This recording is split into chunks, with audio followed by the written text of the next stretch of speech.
কৃষ্ণগুৰু পৰম গুৰু কৃষ্ণগুৰু প্ৰভুজনাৰ শ্ৰীমুখ নিঃসৃত অমৃতবাণী। হে জগতবাসী, আমি আহ্বান কৰিছো, দ্বৈতবাদী ভাৱ ত্যাগ কৰি কৃষ্ণগুৰু নাম লোৱা, সৎগুৰুৰ আশ্ৰয় লোৱা, মনুষ্যতনু সাম্ফল কৰা। যিজনাৰ কৃপাত এই মনুষ্যতনু লাভ কৰিছা, তেওঁকে ভক্তি কৰা। তোমাৰ পথৰ সম্বল হ'ল কৃষ্ণগুৰু নাম। প্ৰাণ থাকে মানে নাম নেৰিবা, নাম নেৰিবা, নাম নেৰিবা। হে মনুষ্যসকল, মই কৈছো, বিষয় কৰ্ম এৰিব লাগে বুলি ভয় নকৰিবা। সংসাৰী হোৱা, ল'ৰা ছোৱালীৰ জন্ম দিয়া, তাৰ বাবে তুমি দোষী নহয়। তোমাৰ মনুষ্যতনুৰ মুক্তিৰ পথ হ'ল কৃষ্ণগুৰু নাম। ভুলি নেযাবা, পাহৰি নেযাবা। তুমি পাহৰিলেও ঈশ্বৰে তোমাক নাপাহৰে। তুমি শুদ্ধভাৱে গুৰুমন্ত্ৰ জপ কৰা, উদ্ধাৰ হোৱা, মুক্তি হোৱা। হে মনুষ্যসকল, তোমালোকে ভাবিব পাৰা যে কৃষ্ণগুৰু নাম ললে নিয়ম পালন কৰিব নোৱাৰিবা। সেইটো তোমালোকৰ ভ্ৰমহে। নামত নিয়ম সংযম বিধি একো নাই। মুখেৰে নাম লোৱা, হাতেৰে কৰ্ম কৰা। আকৌ তোমালোকে ভাবিব পাৰা, পিতৃ মাতৃৰ স্বধৰ্ম এৰো কেনেকৈ? তোমালোকে ভাবা, তোমালোকৰ স্বধৰ্ম মূৰ্তি পূজা কৰা বা হোম যজ্ঞ কৰা। এইটো তোমালোকৰ স্বধৰ্ম নহয়। কাৰণ মানুহৰ মূৰ্তিৰ পৰা জন্ম নহয়, হোম কৰিও জন্ম লাভ কৰিব নোৱাৰা। এইটো কাল্পনিক দৃষ্টিহে। সঁচাকৈ তুমি স্বধৰ্ম বুজি পোৱা নাই। মই স্বধৰ্মৰ কথা কৈছো, শুনা। তোমালোকৰ স্বধৰ্ম হ'ল জন্মদাতা পিতৃ মাতৃক সেৱা কৰা, পালন পোষণ দিয়া, শিক্ষাগুৰুক সেৱা কৰা। আৰু স্বধৰ্ম হ'ল গুৰুৰ গুৰু মুক্তিদাতা শৰণদাতা গুৰুৰ আশ্ৰয় লৈ কৃষ্ণগুৰু নাম লোৱা। সেয়ে তোমালোকৰ স্বধৰ্ম। কিয়নো সকলো জীৱ ঈশ্বৰৰ অংশ। ঈশ্বৰৰ কৃপাত এই পৃথিৱী পাইছা। ঈশ্বৰে তোমালোকক আনিছে আৰু শেষান্তৰত ঈশ্বৰৰ ওচৰলৈহে যাব লাগিব। জন্ম মৃত্যুৰ গৰাকী হ'ল ঈশ্বৰ কৃষ্ণগুৰুহে। এতিয়া ভাবি চোৱা, স্বধৰ্ম কি? হে মানৱসকল, তোমালোক অনিত্য, অসাৰ। তোমালোকৰ বিষয় বাসনা, ধন সম্পদো অসাৰ। জন্মিলে মৃত্যু অনিবাৰ্য, কিন্তু পুনৰ জন্ম অনিবাৰ্য নহয়। পলম নকৰি কৃষ্ণগুৰু নামত শৰণ লোৱা। কৃষ্ণগুৰুক ভজনা কৰা, ভক্তি কৰা, আশ্ৰয় লোৱা। অবিশ্বাস নকৰিবা। অবিশ্বাস কৰাটো তোমালোকৰ মনৰহে বিকাৰ, আত্মাৰ বিকাৰ নহয়। জীৱ বিকাৰবিহীন। আত্মাৰ জন্ম মৃত্যু নাই, দেহৰহে জন্ম মৃত্যু আছে।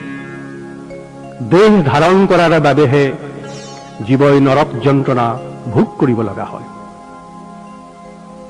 এই নৰক যাতনাৰ পৰা উদ্ধাৰৰ পথ হ'ল কৃষ্ণগুৰু নাম। নামেহে তৰাইতে পাৰে তোমালোকক মায়া সংকটৰ পৰা। ভুলি নেযাবা, নাম জপ কৰা, কৃষ্ণগুৰুক ভজনা কৰা, জীৱন সাম্ফল কৰা। কৃষ্ণগুৰুত শৰণ লোৱা, আশ্ৰয় লোৱা। কৃষ্ণগুৰুৱে তোমালোকক ৰক্ষা কৰি থাকিব। সৎগুৰুৰ নিৰ্দেশ মতে, বাক্যমতে সমস্ত পালনীয় কৰ্ম কৰিবা।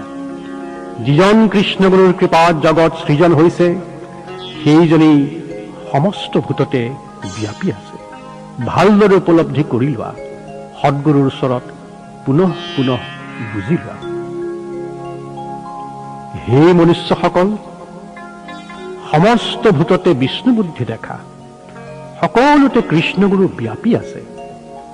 সকলো জীৱৰ প্ৰতি দয়া স্নেহ মমতা কৰিবা, ভূত দয়া কৰিবা, বিশেষতঃ মনুষ্যগণক ঈশ্বৰ বুদ্ধি কৰি সেৱা জনাবা।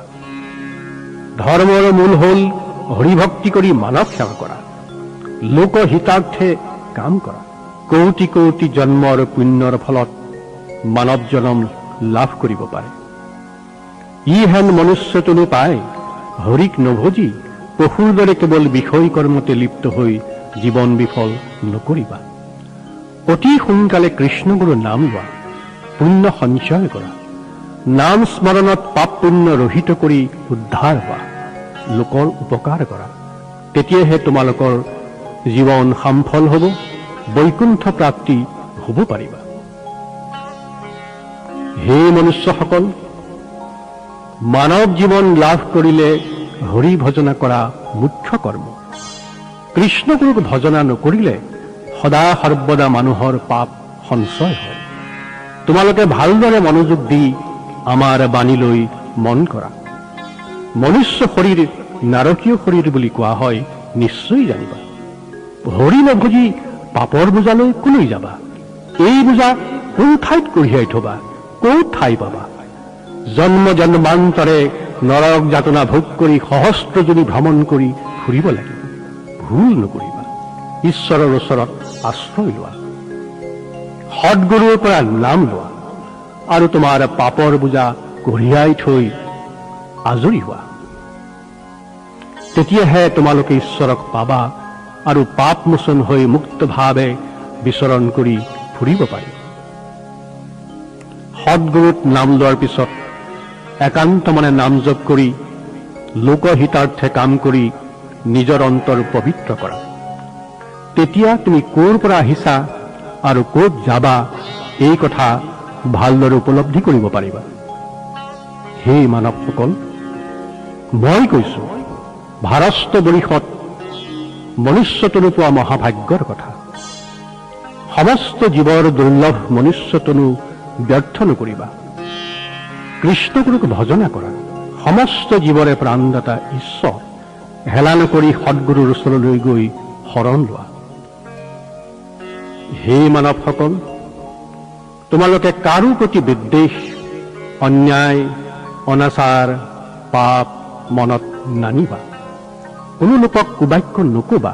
সকলোকে ঈশ্বৰৰ অংশ বুলি মান্য কৰিবা, যিহেতু সমস্ত ভূততে ঈশ্বৰ ব্যাপী আছে। তেওঁলোকক হিংসা বিদ্বেষ কৰিলে ঈশ্বৰকে কৰা হয়। এই চিন্তা মনত আনি কৃষ্ণগুৰু নাম জপ কৰি অন্তৰ শুদ্ধ কৰি লোৱা। সৎগুৰুৰ ওচৰলৈ গৈ আধ্যাত্মিক জ্ঞান আহৰণ কৰি লোৱা। তেতিয়া তোমালোকৰ অন্তৰ পবিত্ৰ হ'ব, শুদ্ধ হ'ব, শান্তিৰে জীৱন যাপন কৰিব পাৰিবা। মানৱ জীৱনৰ বাবে সত্য, শৌচ, ক্ষমা, দয়া, সৰলতা, প্ৰেম, ধৈৰ্য, প্ৰবোধ, বৈৰাগ্য আদি সদ্ভাৱৰ অত্যন্ত প্ৰয়োজন। এই ভাৱ হৃদয়ত পোষণ কৰিব লাগিলে সৎগুৰুৰ ওচৰলৈ গৈ কৃষ্ণগুৰুৰ নাম গ্ৰহণ কৰিব লাগিব। কৃষ্ণগুৰুৰ নাম জপ কৰোঁতে কৰোঁতে যেতিয়া অন্তৰৰ মলিনতা দূৰ হ'ব আৰু ঈশ্বৰ কৃষ্ণগুৰুৰ কৃপা মিলিব, তেতিয়া তোমালোকে মানৱ সমাজৰ মাজত মুখ্য স্থান লাভ কৰিব পাৰিবা। মানৱ জীৱনৰ লক্ষ্য আৰু কৰ্তব্য হ'ল হৰিনাম জপ আৰু প্ৰেম ভক্তি। হে মানৱসকল, তোমালোকে ঈশ্বৰক ভক্তি কৰা। ঈশ্বৰ কৃষ্ণগুৰু দয়ালু, কৃপালু, দয়াৰ সাগৰ। যিয়ে ভক্তি কৰে আৰু তেওঁৰ নাম লয়, সেইজনাক প্ৰিয় বন্ধু হিচাপে হৃদয়ত স্থান দিয়ে। হে মানৱসকল, মই কৈছো গভীৰভাৱে মন দি শুনিবা। তোমালোকে পুৰাণ পুৰুষৰ লগতে অতীতত আছিলা, এতিয়াও আছা আৰু ভৱিষ্যতেও থাকিবা। মায়াত মগ্ন হৈ থকাৰ কাৰণে পূৰ্বৰ কথা পাহৰি গৈছা। মায়াৰ পাশত পৰি জ্ঞান হেৰাই ঈশ্বৰক চিন্তা কৰিব নোৱাৰা হৈছা।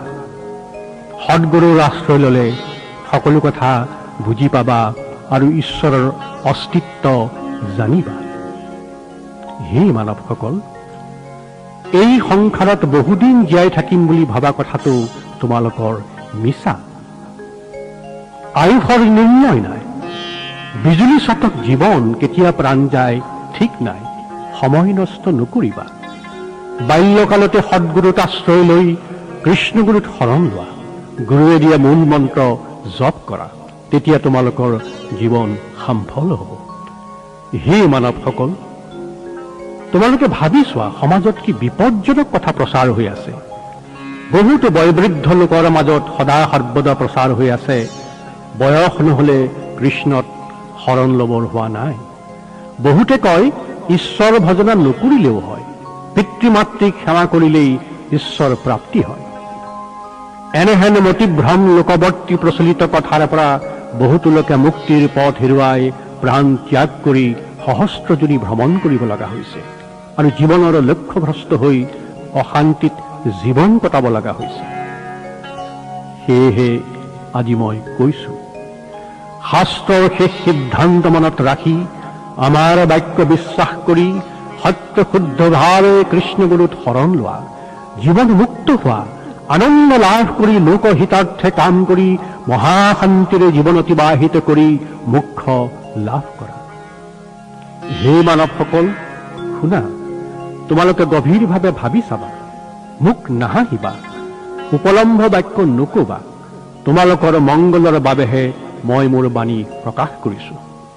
এই বাণীৰে জগতবাসীৰ মংগল সুনিশ্চিত। সকলো লোককে অন্তকে কেশত ধৰি আছে।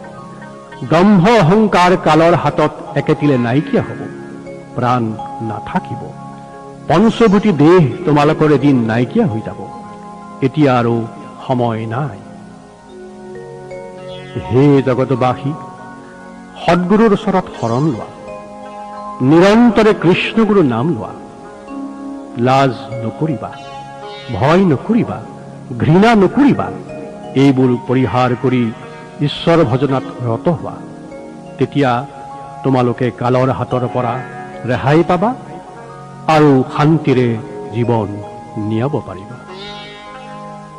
জয় কৃষ্ণ।